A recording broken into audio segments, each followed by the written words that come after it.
Now, Manchester United's season has been full of drama, punctuated by disappointment throughout. It's certain to be the shortest season in terms of games in more than a century. The question now is who will take on the challenge of trying to rescue European football at the end of the season. Let's head live to Manchester and our reporter Dan Khan. And Dan, you have a development for us this evening.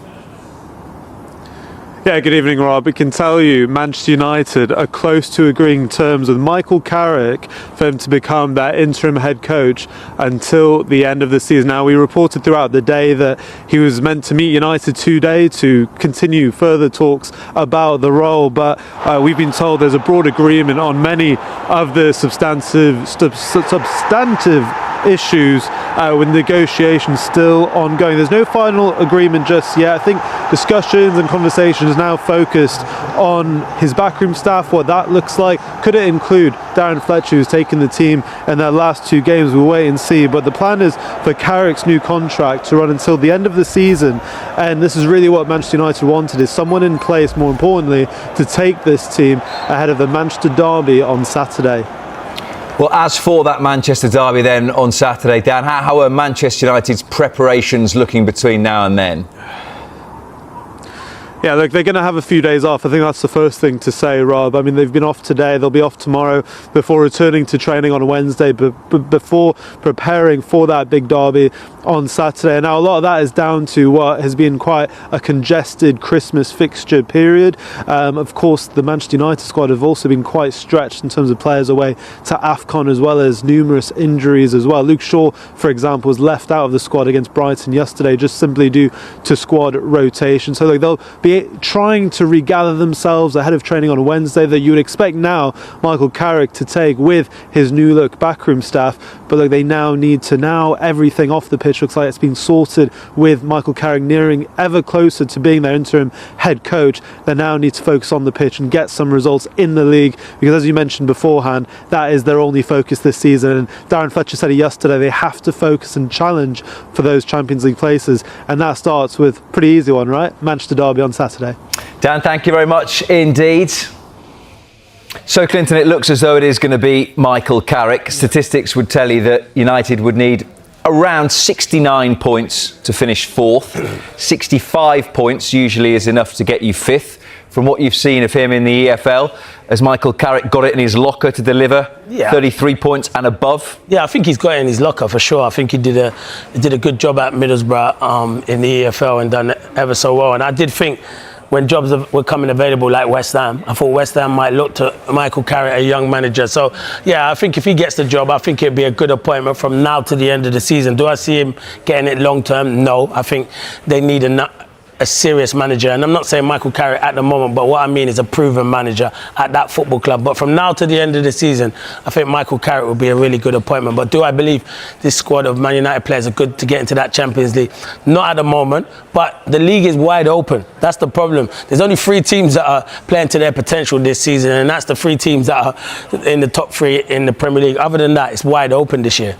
Do you think that initially now there needs to be an adult conversation? I'm sure that this is part of the discussions they're having with Michael Carrick to say, this is it, 17 games, no more. That no matter what you do, there is no chance, unfortunately, of you getting the job full time. But that's a tough question, because if I'm Michael Carrick and I'm saying in them 17 games I win like 11 of them, a few draws and a few losses, then I want the job, because I've proven myself in them 17 games. But that's down to the hierarchy to have that conversation with Michael Carrick, just to say, this is 17 games, whatever happens, you are not getting the job at the end of the season.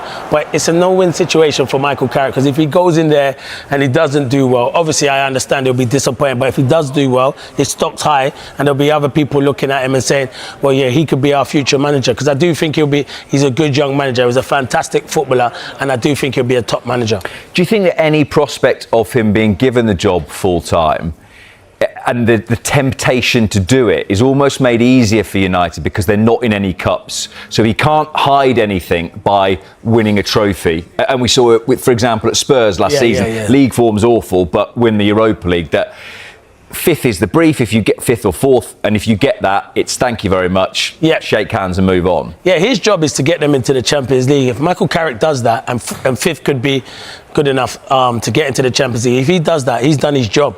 And obviously he's done his job brilliantly, because I think a lot of people from the outside would be looking now and thinking, have Man United got a realistic chance of getting into them Champions League? Probably as it stands, no. Maybe 3 or 4 weeks ago where they were in the league, yeah, but the run and the results that they've been on been nowhere near good enough. But as I say, I wish Michael Carrick the best. I feel sorry for Man United fans. They're going to have to suffer for a long time. A lot of people said it might be 3, 4, 5 years. It could be longer than that they suffer at the moment. You can see there's a lot of disconnect between the owners and the fans at the moment. So that needs to be sorted out. I think everyone needs to come together, but that's only going to come together when Man United start doing well on the pitch, and at the moment they're not doing well. But I think Michael Carrick will do well. He'll get a tune out of the players.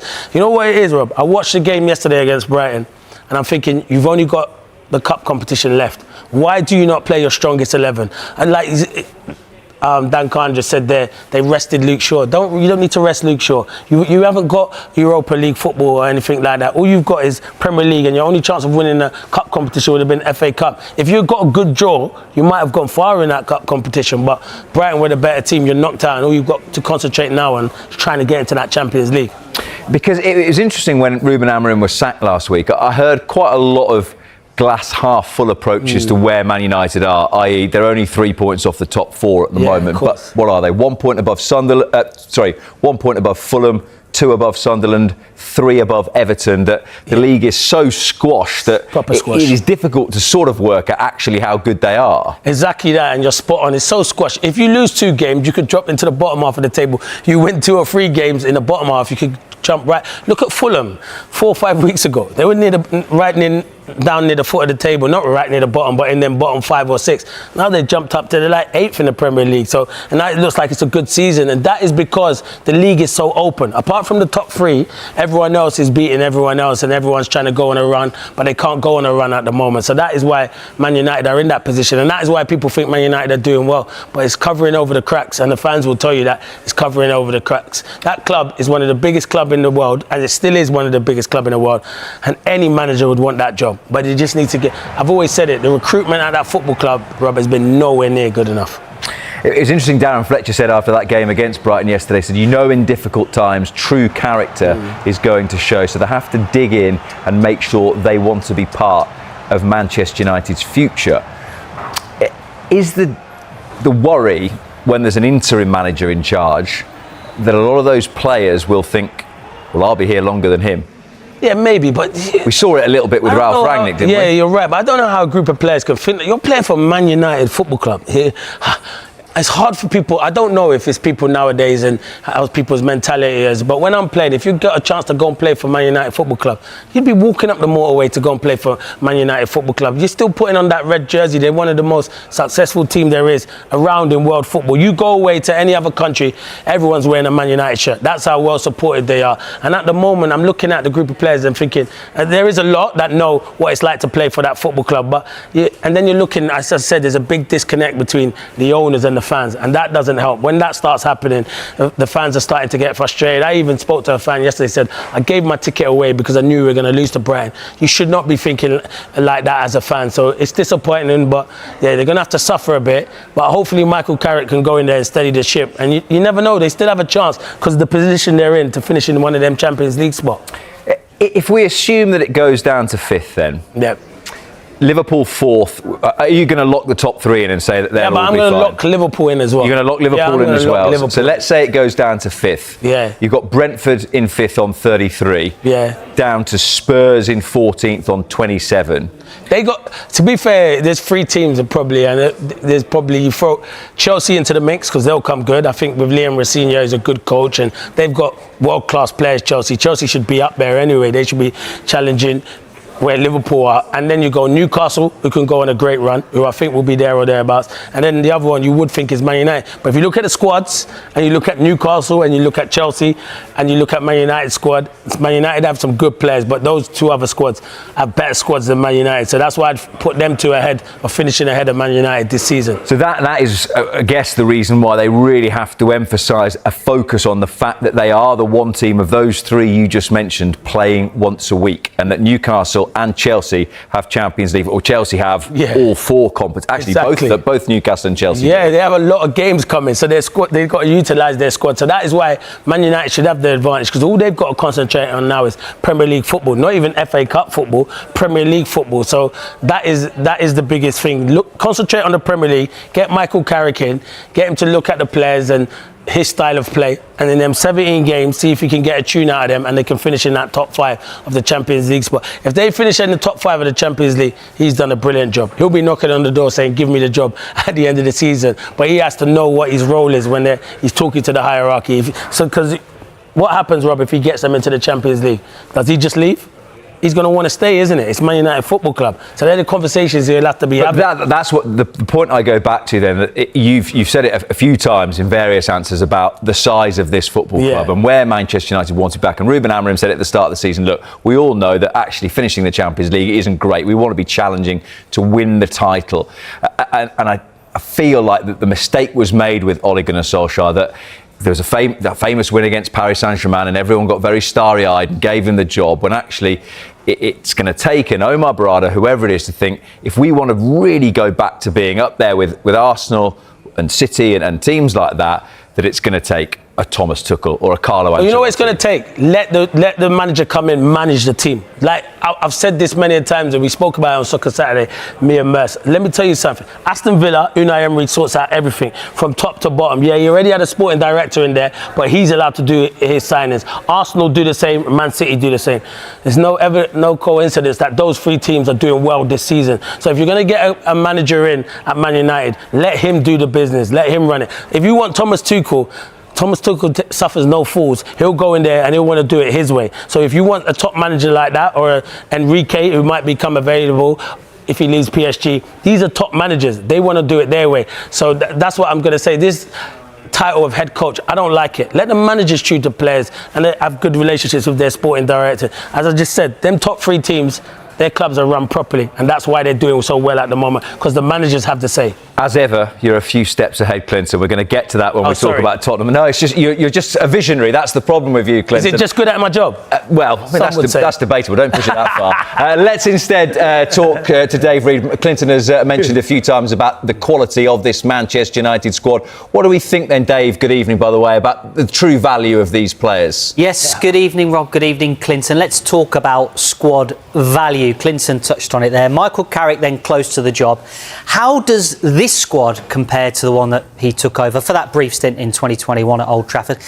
One way to look at the quality of players available at United to the head coach is to see the transfer value of the squad. Now, things to think about when we look at this. If you have a small squad with fewer players, the cumulative squad value is going to be smaller. Simple, right? Conversely, the more players you have, the more value the whole squad will hold.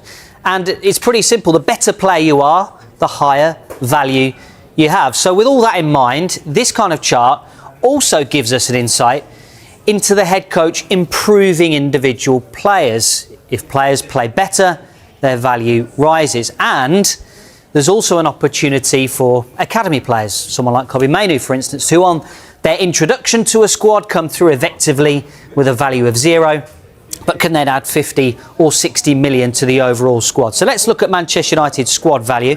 Going all the way back to 2018 here, with time elapsing along the x-axis. The Y is, of course, the squad value in pounds. Now, right at the start of the Ole Gunnar Solskjaer time in charge at the end of 2018, United's squad value actually was at one of its highest points, more than 750 million. He had PK, De Gea, Pogba, Rashford, even Jesse Lingard as well. Now fast forward to 2021, when Michael Carrick took charge of United for 3 games at the back end of that year. United's squad value is down there. So if we think about the time for Solskjaer and the time to Michael Carrick there, you're looking at about £100 million drop off in squad value. And the other thing to notice when we take a step back from this is that squad value peaks around the middle of each year. What happens then?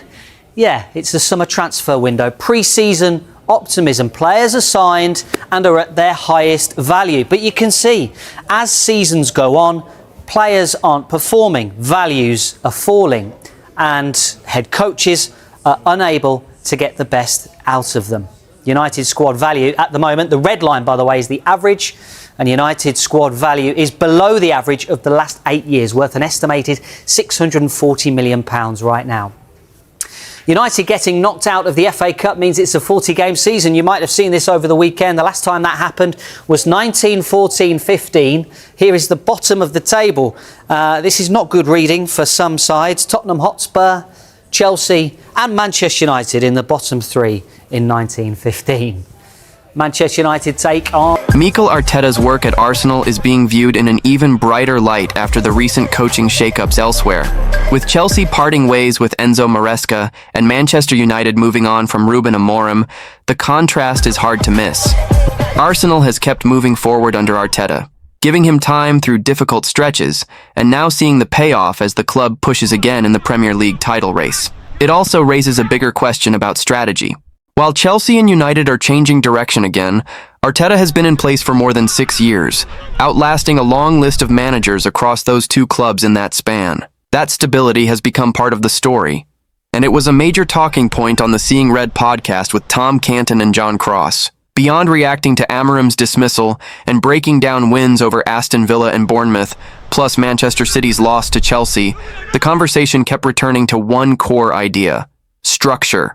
Not just who is the coach, but how much power that coach has, and whether the club is built to support a long-term project. Cross pointed to Arsenal as a rare example of patience turning into real strength.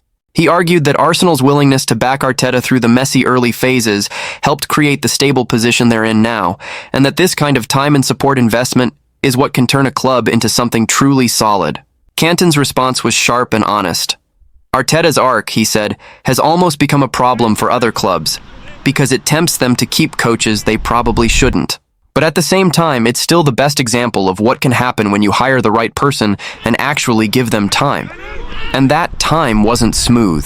The discussion highlighted how Arsenal could easily have pulled the plug early. 2 8th-place finishes, then 5th, missing out on the Champions League, and a Europa League semi-final exit to Unai Emery's Villarreal. Any of those moments could have pushed a club into panic mode. Instead, the argument is that Arsenal recognized the bigger reality. Arteta didn't have the resources to compete at the required level right away. The squad needed a rebuild. The roster needed to be refreshed. That's where the comparison to Chelsea and United becomes even more pointed. The podcast suggested that recruitment and decision-making structure are often what determine whether a coach survives. If signings don't land, results suffer. And if a coach doesn't have enough influence, or the club isn't aligned behind a clear plan, it becomes much easier for things to collapse. In other words, giving time only works if the coach is empowered to shape the team in a way that matches the vision. Cross also emphasized that Arteta's situation stood out because he pushed to be a true manager, not just a head coach. The idea is simple. Top coaches want a real say in the build, and they want the club to match what they were promised when they took the job. The discussion even pointed to how Arteta survived a low moment, like the home loss to Burnley, because the club stayed behind him. And in that period, with fan pressure affected by the COVID-era environment, Arsenal were able to hold their nerve instead of reacting emotionally. Meanwhile, the big unknowns now shift back to Chelsea and Manchester United. Who replaces Amorim? And how will the next chapter look at Chelsea? The answers may come sooner than people expect. But for Arsenal, the reality stays the same. They're stable, they're moving forward, and they're still in the title chase, while others are starting over again. And that contrast can shape how people judge every manager in the league. Because when two massive clubs hit the reset button again, it forces the same question Cross raised on the show. Is the quick switch actually fixing the problem, or just delaying the real work? The bigger takeaway from the discussion is that time isn't a magic solution by itself. It only becomes valuable when the club's structure supports the plan, and when the coach has the influence to push the squad in the direction he believes it needs to go. That's why the distinction between head coach and manager kept coming up. The podcast point is that if a coach is expected to own the results, he usually wants a meaningful say in the decisions that shape those results. And if he doesn't get that, patience alone won't save him.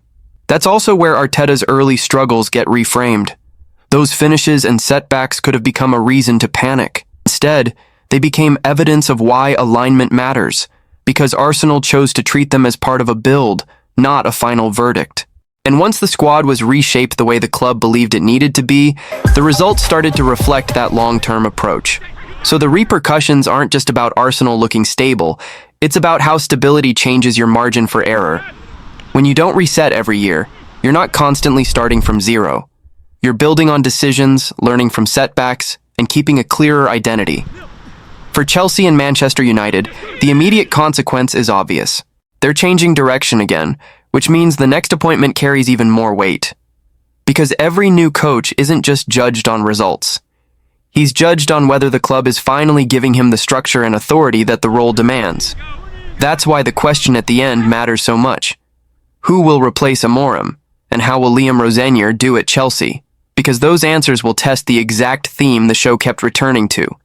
Time, support, structure, and control. And for Arsenal, it's a different kind of pressure. Stability doesn't guarantee trophies, but it does keep you in the fight longer.